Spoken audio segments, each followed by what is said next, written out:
Bon. Chers collègues, on a tous quand même la conviction que nous parlons de quelque chose d'extrêmement grave.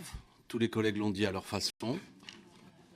On sait qu'une société est un ensemble d'affects et qu'il est une chose qui est intolérable. C'est l'idée que des enfants puissent subir des violences. Donc, ça a été dit, beaucoup de gens nous regardent. Et je crois que déjà, la première conviction qu'on peut avoir, c'est que nous ne pourrions pas donner l'impression que nous ne décidons de rien faire. Qui serait un message terrible, consistant à dire ça continue comme avant.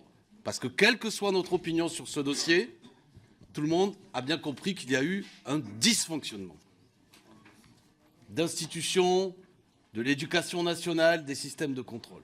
Et que notre mission, ce pourquoi nous avons été élus, c'est d'essayer de veiller à ce que ce dysfonctionnement soit corrigé.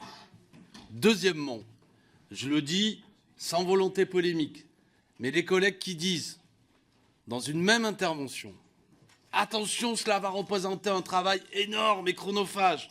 Voilà pourquoi je propose d'élargir le champ de ce que nous allons surveiller, me semble dire des choses qui sont contradictoires. Soit c'est l'un, soit c'est l'autre.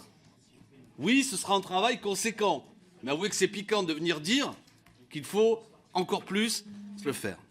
Et c'est là le troisième point sur lequel j'avoue je vais être moins consensuel. Attention, cela a été dit, à ne pas donner l'impression que certains veulent, pardon l'expression triviale, noyer le poisson. Noyer le poisson. Non, écoutez-moi. Noyer le poisson, ça consiste à dire qu'on va voir tous les établissements de France. On va aborder toutes les discriminations, toutes les violences, etc. Et l'on sait très bien, quelles que soient peut-être les bonnes intentions qu'il y a derrière ça, qu'à l'arrivée, nous ne produirons rien.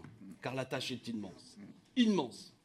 Et je vais terminer aussi, et je le dis aux collègues du RN, ce qu'a dit Sophie Taillé-Polian, la commission Sauvé, à ceux qui ont notamment des convictions spirituelles qui les amènent à suivre attentivement ce qu'elle a dit, cette commission. C'était poignant.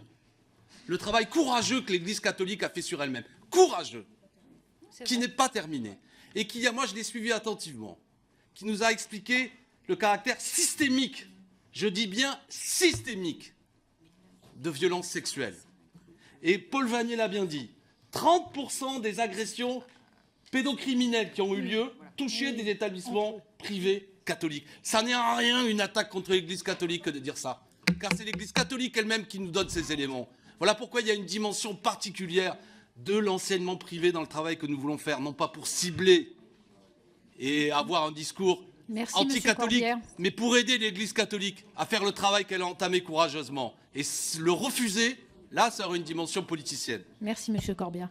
S'il vous plaît, on va essayer de limiter.